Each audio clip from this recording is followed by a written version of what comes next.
नदिया किनारे बाबा बोवलन सोहाग हो। उपजल सोहाग जैसे हालर देला हो। उपजल सोहाग जैसे हालर देला हो। उपजल सोहाग जैसे। सिंचन कावन दुलहे मन चित लगाई हो। सोहनी कावन दुलहिन लट छिटकाई हो। सोहनी कावन दुलहिन सिंचन कावन दुलहे मन चित लगाई हो। सिंचनी कावन दुलहिन लट छिटकाई हो।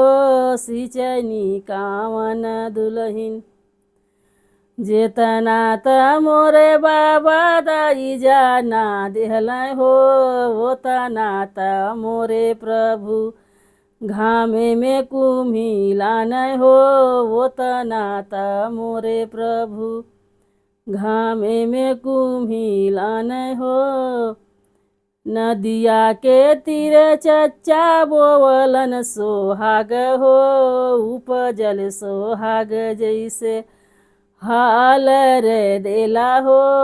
उपजल सोहाग जैसे। सोहन कावन दुलहे मन चित लगाई हो। सिंचनी कावन देई लट छिटकाई हो।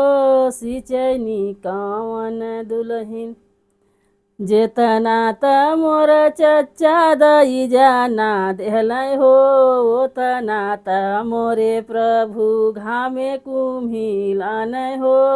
ओतना त मोर प्रभु नदिया के तीरे भैया बोवलन सोहाग हो।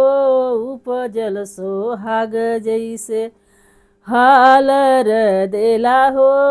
उपजल सोहाग जैसे।